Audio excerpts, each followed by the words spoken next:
अस्सलाम वालेकुम dear students. तो अगर आज देखा जाए आफ्टर ईद उल अज़हा हमारा पहला लेक्चर है और जिसके अंदर हम मैथमेटिक्स में कवर करेंगे अल्हम्दुलिल्लाह एक्सरसाइज नंबर 4.4 और इस एक्सरसाइज के बाद हमारा हो जाएगा चैप्टर। तो 6 क्वेश्चन हैं इसके। हमने पढ़ा था अगर हम पार्शियल फ्रैक्शंस में अपने आप को दोबारा से लेकर चलें तो मैं थोड़ा सा क्लैरिफाई करके मैं आपको समझाऊंगा। तो हमने क्या क्या पढ़ा था। हमने कुछ चीज़ें पढ़ी थी पहले। उनमें से पहले हमने ये पढ़ा था लीनियर फैक्टर्स, एक किस्म का रिफ्रेशर है। फिर उसके बाद हम लेक्चर की तरफ चलते हैं, ठीक है। पहले हमने पढ़ा था जी लीनियर फैक्टर, उसके बाद हमने पढ़ा था रिपीटेड लीनियर फैक्टर,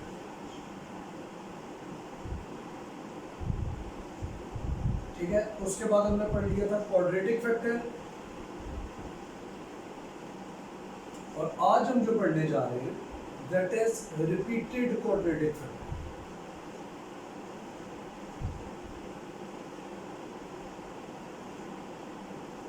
और यूं हमारा चैप्टर हो जाएगा इसके बाद end. Okay, now as far as this all is concerned, तो इसमें जो बात आपको समझाने वाली है वो ये है कि लाइक अगर लिखा हो 1/x-1 x + 1, तो ये था जी a/x-1 और x + 1। हम इसको लेट कर लेते थे। इन द नेक्स्ट प्रोसेस अगर हम देखें यहाँ पर लिखा होता था 1/x-1 और x + 2 का होल स्क्वायर अगर लिखा है तो हम इसे रख लेते थे a/x-1 plus b/x + 2 plus c/x + 2 का whole square. Now what is quadratic factor? अगर लिखा होता था 1/x-1 और साथ लिखा होता था x² + 1, तो आप रख लेते थे a/x-1 plus bx plus c/x² + 1। 4.3 exercise. अब आ जाएगा repeated quadratic factor 4.4 exercise. Example के तौर पर क्वेश्चन नंबर 1 को हम गौर से देखते हैं। लिखा हुआ है x³ + 4 का होल स्क्वायर। पहली बात तो आप ये देखिए डिवीजन पॉसिबल है कि नहीं। तो x इस फॉर्मूले को जब ओपन करेंगे तो x² का स्क्वायर क्या हो जाएगा? जब देखिए होल स्क्वायर ओपन करेंगे a² होता है ना, तो x² का स्क्वायर क्या हो जाएगा? x4। साबित हो गया कि डिनोमिनेटर में पावर बड़ी है, और जब डिनोमिनेटर में पावर बड़ी हो जाती है तो हमें एक चीज़ तो श्योर हो जाती है, वो ये कि जब डिनोमिनेटर में पावर बड़ी है तो वी ऑल नो दैट कि डिवीजन पॉसिबल नहीं है। So how we let it, हम इसे लेट करते हैं, ये भी सीख लेना चाहिए। हाउ वी लेट इट, हम इसे लेट करते हैं ax + b ओवर x² + 4, फिर cx + d ओवर x² + 4 का होल स्क्वायर। बिल्कुल इसी तरह जिस तरह रिपीटेड लीनियर फैक्टर था उसी तरीके से हम इसे लेकर चल रहे हैं। क्योंकि क्वाड्रेटिक है तो ax + b के बाद cx + d बन गया। सो एक फॉर्मेशन ये है विद पावर 1 और फिर क्या है उसके बाद पावर 2, ठीक है जी। Till up to that power जहाँ तक वो जा रहा है रिपीटेड फैक्टर, वहाँ तक हम उसे लेकर जाएंगे। तो आपके लेवल पर स्क्वायर से ऊपर उसने दिया नहीं है, इसलिए हम भी जाएंगे। Now we shall move towards exercise number 4.4। तो ये पहले समझ आनी चाहिए थी कि सपोजिशन कैसे होगी, कंसिडरेशन कैसे होगी, तो तभी आप इस एक्सरसाइज को परफॉर्म कर सकते। अल्हम्दुलिल्लाह हमारा 3rd चैप्टर जा रही है, तो अगर हम इस चीज़ को लेकर चलें तो हम इस क्या कहते हैं सेशन में जो अक्टूबर में आपके पेपर स्टार्ट होने हैं, सितंबर तक, अगर सितंबर की 10 या 15 तारीख तक भी रख लेते हैं टाइम, या अगस्त तक की लेट से भी अगर हम देखते हैं तो 5 चैप्टर्स इंशाल्लाह ताला हम इस बुक के कवर कर सकते हैं। तो मेरा टारगेट है कि first 5 chapters along with 2 chapters of theorem हम कम से कम आपको स्टैंडर्ड्स के लिए प्रिपेयर करते हैं। बाकी अब देखते हैं सर हमें क्या स्केड्यूल देते हैं, उसके मुताबिक चलिए। वेल नाउ दिस इज 1, इसमें क्या लिखा हुआ जी x³ ओवर x² + 4 का whole square. Now x³ over x² + 4 को जब कंसिडर करेंगे हम, तो हम इसे कंसिडर कर लेंगे ax + b over x² + 4 plus C X plus D over X square plus 4 का होल स्क्वायर। एक बात आपने वैसे ही अपने पल्ले बांध ली थी, वो याद रखिएगा, क्योंकि इसके अंदर कोई लीनियर फैक्टर नहीं है। तो वो जो पुट करते थे ना हम, एक लीनियर फैक्टर को 0 और x की वैल्यू निकाल कर हम पुट करें, वो प्रोसेस इस पूरी एक्सरसाइज में नहीं हो सके, क्योंकि हमारे पास कोई लीनियर फैक्टर मौजूद नहीं है, क्वाड्रेटिक फैक्टर्स हैं, इसलिए सिर्फ इसमें कंपैरिजन हो, कंपैरिजन के अलावा और कोई तरीके का नहीं है। Now multiplying both sides, multiplying both sides by denominator से एक्स स्क्वायर प्लस 4 का होल स्क्वायर। तो फर्स्ट क्वेश्चन है, इसलिए मैं इसको प्रॉपर तरीके से मल्टीप्लाई करके काटने लगूँ, आगे से फिर मैं डायरेक्ट लिखूँगा। दोनों कट गए।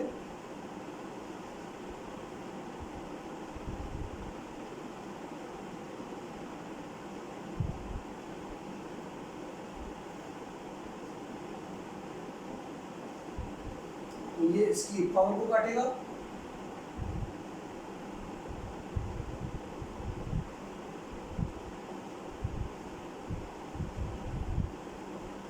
तो इसके साथ मल्टीप्लाई तो ये पूरा का पूरा इसके साथ कैंसिल हो।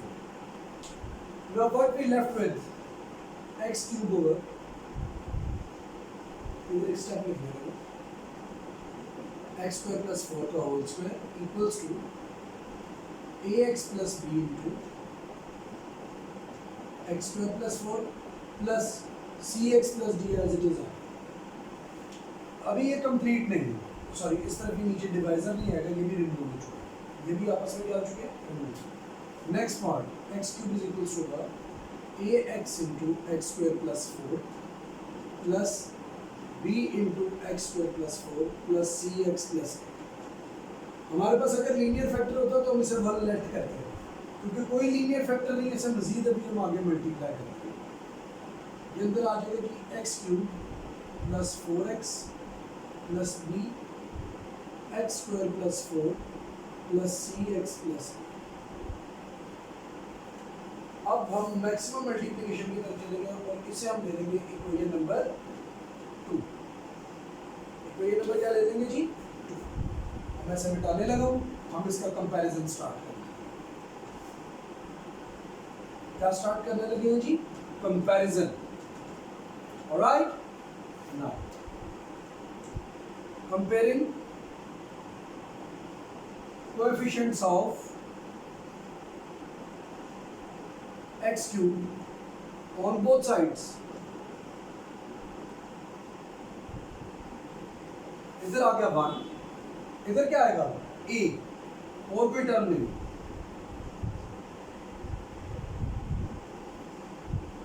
लेकिन इधर 1 आ रहा है x cube के साथ, और इधर ये जब मल्टीप्लाई कर जाएगा तो कोएफिशिएंट a आ जाएगा। Now comparing coefficients of x square on both sides। Alright, comparing coefficients of x square, तो इधर तो x square की कोई टर्म ही नहीं आ रही, इधर 0 आ जाएगा।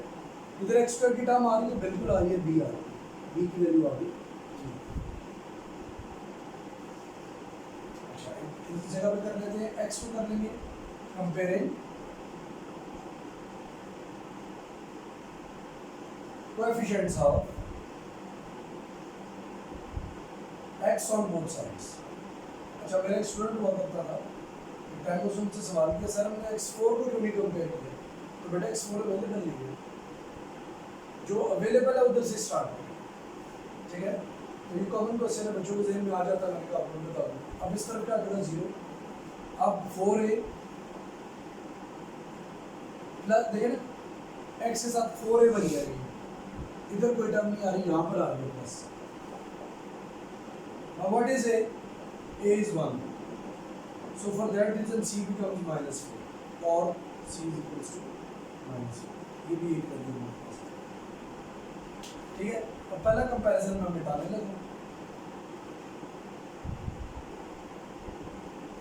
अब एक कर लेते हैं जी लास्ट पे, अभी हमने d भी निकालना है, तो अब क्या करेंगे? x की सारी टर्म्स खत्म होगी, तो comparing constants, on both sides. इस तरफ भी कांस्टेंट कोई नहीं है, 0 है, लेकिन इस तरफ कांस्टेंट है, कैसे? इधर तो नहीं आएगा, इधर आ जाएगा 4b प्लस डी। b क्या था? b तो 0 था, तो db क्या आ जाएगा? 0। d का आंसर भी क्या आ जाएगा? 0। साबित हुआ a की वैल्यू आई 1, b की आई 0, c की आई -4 और d की भी आई 0। ये चार वैल्यूज हमने कंपैरिजन से निकाली। Now I M rubbing it of all the solution, और मैं उसके बाद क्या कर रहा हूँ, स्टार्ट में कंसिडरेशन जो हमारी थी उसके अंदर ही मैं इसको जाकर पुट करने लगूँ दोबारा से। ऑलराइट, नाउ इक्वेशन 1 पे कम, जो स्टार्ट में हमने इक्वेशन लेट की थी वो क्या बन जाएगी? वो बन जाएगी x³ ओवर x² + 4 का whole square equals to ax + b था, सो 1x, बेशक ऐसे लिखिए, 1x + 0 over x² + 4 plus minus 4x + 0 over x² + 4 का। मजे की बात है 0 आया, सो ये हो जाएगा x ओवर x² + 4, और ये माइनस बाहर भी जा सकता है, -4x ओवर x² + 4 का। So this is our solution finally. ठीक है, now I am checking up the answers so that मुझे ये पता लग जाए कि क्या मेरे कोई आंसर गलत तो नहीं। So as far as exercise number 4.4 is concern, हमारा पहला आंसर बिल्कुल एक्यूरेट है, बिल्कुल भी है, अल्हम्दुलिल्लाह। ठीक है जी, सो ये पार्ट हमने क्या कर लिया, परफॉर्म कर लिया। सो इसके 6 क्वेश्चंस हैं, बेशक आज और एक और दिन का लेक्चर भी लग जाए, जो मर्जी हो जाए, मैं आपको ये 6 पार्ट ही करवाऊँगा, इसमें से मैं कोई क्वेश्चन नहीं छूटूंगा। MCQs फिर मैं आपको सेंड कर दूंगा, और शॉर्ट आंसर्स को फिर आपको मैं होमवर्क दे दूंगा, आप खुद रिजॉल्व करेंगे इसके शॉर्ट आंसर्स। तो प्रॉब्लम होगी तो we will check with each other इंशाल्लाह। Now for exercise 4.4 question number 2 लिखा हुआ जी x4 + 3x² + x + 1 ओवर x + 1 into x² + 1 का। Alright, now what to do, हम क्या करेंगे, कंसीडर कर लेते हैं x4 + 3x² + x + 1 ओवर x + 1 into x² + 1 का होल स्क्वायर, और डायरेक्टली कंसीडर आ जाएगा a ओवर x + 1, a का आगे लीनियर फैक्टर और आगे से आगे 2 repeated quadratic factors।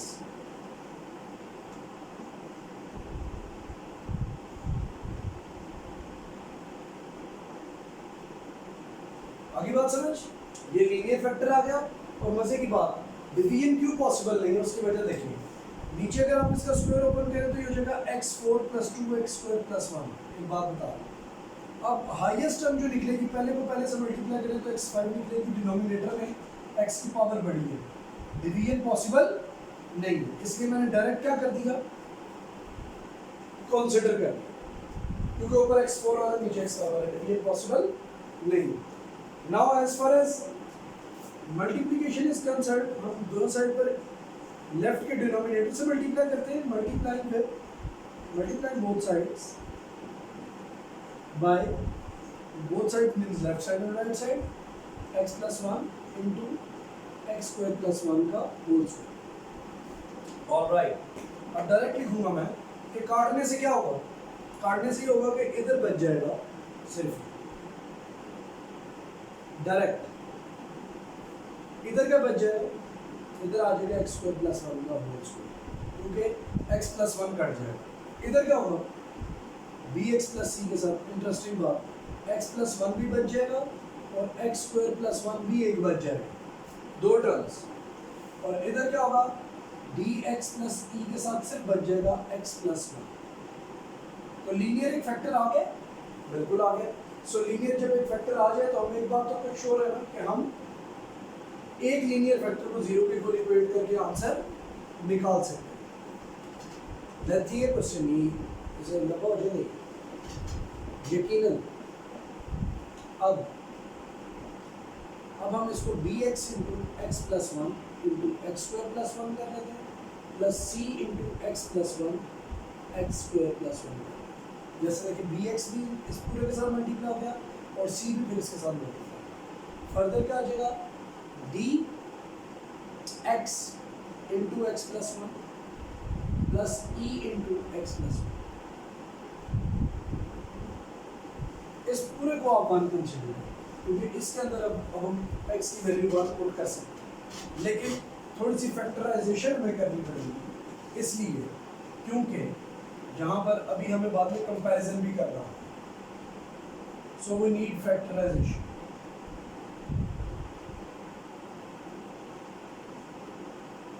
ओपन कर ले इसे क्योंकि बाद में जरूरत पड़नी है।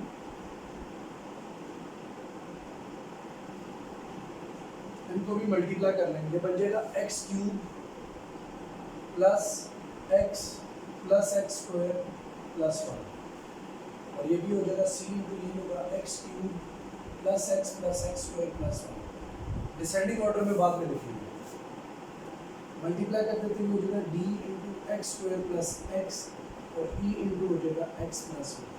अब ये कोर्स स्टेप की हमें ज़रूरत है। अब डिसेंडिंग ऑर्डर्स को हम मेंटेन कर लें ताकि हमारे लिए सब यहाँ भी हो जाएगा एक्स फोर प्लस देखिए ये पहले आ जाएगा तो X cube plus X square plus X plus C into X cube plus X square plus X plus one plus B into X square plus X plus E into X plus one. ये ठीक है, this will be our two. और ये जो first थी इसको आपने बड़ा वन कंसीडर कर लेना ताकि बाद में इस्तेमाल करें। अब मैं नीचे वाला सारा एरिया रब ऑफ करूँगा। पहले तो हमें ये जो वन है वन को लिखा रहने देंगे और टू को लिखा रहने देंगे। वन का काम इतना ज़रूर है क्या भला कि इससे आप एक लीनियर फैक्टर पुट कर आंसर निकालें। तो सबसे पहला मैं काम करूँगा, मैं लिखूँगा put x plus one is equals to zero, that is x is equals to minus one. ठीक है, इन इक्वेशन नंबर वन। अब क्या होगा इधर माइनस वन का square plus three into minus one का भी स्क्वायर होगा, इसकी पावर फोर है, सॉरी फर्स्ट वन की पावर फोर है, plus minus one plus one equals to A into क्या हो जाएगा जी माइनस वन का स्क्वायर प्लस वन का होल स्क्वायर। ऐसे ही बाकी क्या होगा बी इंटू माइनस वन, देखिए जरा माइनस वन प्लस वन, बेशक यहाँ पे आप देख लें माइनस वन का स्क्वायर प्लस वन। मजे की बात है ये टर्म जीरो हो जाएगी। कैसे minus one plus one cut they zero, zero multiply by anything zero हो जाता है। अगला सी के साथ क्या होगा वो भी यही होगा माइनस वन प्लस वन, और इधर आप बेशक करते रहे स्क्वायर, ये भी जीरो हो जाएगा। क्यों माइनस माइनस कट जाएगी आपस में, minus one plus one cut गया। प्लस डी के साथ क्या होगा डी इंटू माइनस वन और इधर भी होगा माइनस वन प्लस वन, ये भी कट जाएगा। डी भी गया, इंटू क्या लिखा जाएगा माइनस वन प्लस वन, ये भी कट गया, ये ई भी गया, सिर्फ बच जाएगा ए। इधर देखिए माइनस वन की पावर फोर वन स्क्वायर, फिर पावर पॉजिटिव हो जाएगी plus three minus one plus one, A into क्या हो जाएगा जी माइनस वन का स्क्वायर होता है प्लस वन का होल स्क्वायर। बाकी तमाम क्या हो चुके हैं अल्हम्दुलिल्लाह जीरो, अब इसकी ज़रूरत भी नहीं रही, वन की तरह मिटाने लगे। अब ये दोनों कट गए, 4 is equals to 4a, a is equals to 4 by 4, a is equals to 1, a is equals to 1. Got it? Now we shall move towards equation number 2. अब हमारा कंपैरिजन है, a का आंसर हमारे पास 1 आ चुका है, ये याद रखना है और इसे हमने बाद पे इस्तेमाल भी करना है। Now as far as comparison is concerned, तो हम कहते हैं कि comparing coefficients of x4 in equation number, इधर आ गया 1, इधर आ गया e, इधर आ गया प्लस b, क्योंकि x4 की टर्म्स तो ये a आ गया, ये b आ गया और यहाँ पर आ गया 1। अब ए की वैल्यू क्या निकल चुकी है 1, पुट कर दो 1 प्लस बी, और बी का आंसर आ जाएगा 0। बी का आंसर क्या आ जाएगा 0, क्योंकि अब हमने ज़्यादा काम करने हैं इसलिए मैं स्टेप्स बना देता हूँ। Comparing coefficients of x4 in equation number, अब इधर देखिए, इधर मैं कर लेता हूँ जी comparing coefficients of x3 in equation number. मजे की बात, लेफ्ट साइड पे x3 की कोई टर्म नहीं है, राइट साइड पर x3 आ रहा है b के साथ और इसके अलावा आ रहा है c के साथ, इसके अलावा इसकी कोई टर्म मजीद नहीं आ। और मजे की बात यह है कि b की वैल्यू क्योंकि 0 है, सो दैट c की वैल्यू भी क्या होगी। आगे next comparing coefficients of x square in equation number. इधर आ रहा है 3, इधर भी आ रहा है 2a, इधर भी आ रहा है plus b plus c plus d। और मजे की बात यह कि a b c सब की वैल्यू हमारे पास गिवन है, 2 into 1 प्लस 0 प्लस 0। सो d का important answer is equal to 1। कैसे? 2 उधर जाकर माइनस हो जाए, इधर ही कर देता हूँ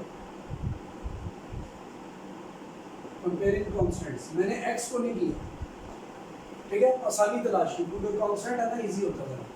इधर आ गया 1, इधर आ गया a, b में कोई कांस्टेंट नहीं है, c में है, ठीक है जी, d में नहीं है, e में है, plus e, 1 plus 0 plus e। और मजे की बात है e का आंसर भी 0 है।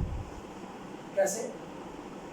1 जब उधर जाकर रिमूव होगा तो e भी 0 होगा। So we got all the answers. a की वैल्यू हमारे पास 1 आ गई है, b की वैल्यू हमारे पास 0 आ गई है, c की भी 0 आ गई है, d की हमारे पास 1 आ गई है और e की वैल्यू हमारे पास 0 है। ये तो बड़ा आसान हो गया, आंसर हमारे पास 1 और 0 से दरमियान आ गया। सो हम अब अरेंज करेंगे अपनी starting consideration equation number 1, Roman 1 जो लार्ज वाला था, जो हमारी इक्वेशन थी। अब हम उसकी तरफ चलेंगे। अगर हम उसकी तरफ बढ़ते हैं, हम लिखेंगे इक्वेशन 1 बिकम्स, क्या बन जाएगी? What was that? x4 plus 3x square plus x plus 1 over x plus 1 into x square plus 1 का होल स्क्वायर। ऐसे था जी। Alright, now what to do? हम क्या करेंगे? a over 1 over x plus 1 bx plus c। मजे की बात 0x plus 0 ओवर हो जाएगा जी आपके पास x square plus 1, ठीक है जी। और फिर हो जाएगा जी डी है जी 1x plus 0 over x square plus 1 का होल स्क्वायर। अगर आप मज़े की बात देखिए, इसमें पता क्या है आला बात, वो ये है कि ये वाली टर्म ही ख़त्म हो गई। क्यों? 0x plus 0 यानी 0 over anything बिकम 0। b और c के 0 होने की वजह से सेकंड टर्म बिल्कुल क्या होगी? ख़त्म की ख़त्म। और अल्हम्दुलिल्लाह our answer is absolutely right, ठीक है ना। 0x plus 0 यानी ऊपर 0 का 0 डिवाइडेड बाय एनीथिंग बिकम 0। तो ये सेकंड टर्म क्या हो जाएगी? बीच में से इसकी कहानी गोल हो जाएगी। ये आंसर आ गया, ये पार्शियल फ्रैक्शन हो गया, इसको थोड़ा ये बन गया, इसका एलसीएम लो ये बन जाएगा। ऑलराइट, सो मैंने आपको 2 क्वेश्चंस अटेम्प्ट कर दिए। सो 2 क्वेश्चंस मैंने अटेम्प्ट कर दिए और मैं ये करूँगा कि इसमें डिवीजन पॉसिबल है क्वेश्चन नंबर 5 में भी और 6 में भी। सो 5 और 6 करेंगे कल, 3 और 4 में आपको इवनिंग में सॉल्व व्हाट्सएप करें, ठीक है। उसका ये एडवांटेज होगा कि जितना आपने किया है वो आपको समझ आ जाएगा। मज़ीद 2 क्वेश्चन जो है 3 और 4 इधर हम करेंगे, लेक्चर लंबा होता जाएगा, फ़ायदा नहीं है। वो मैं आपको व्हाट्सएप कर दूँगा, उन दोनों में डिवीजन नहीं है। 5 और 6 के अंदर डिवीजन है, तो वो इंशाल्लाह ताला नेक्स्ट लेक्चर में कर देंगे और ये चैप्टर आपका हो जाएगा एंड। इसके शॉर्ट क्वेश्चन आपकी जिम्मेदारी होगी। क्वेश्चन नंबर 2 में MCQs मैं भेज दूँगा, कोई इशू होगा तो वापस में डिस्कस करें। Thank you so much students, अल्लाह हाफ़िज़।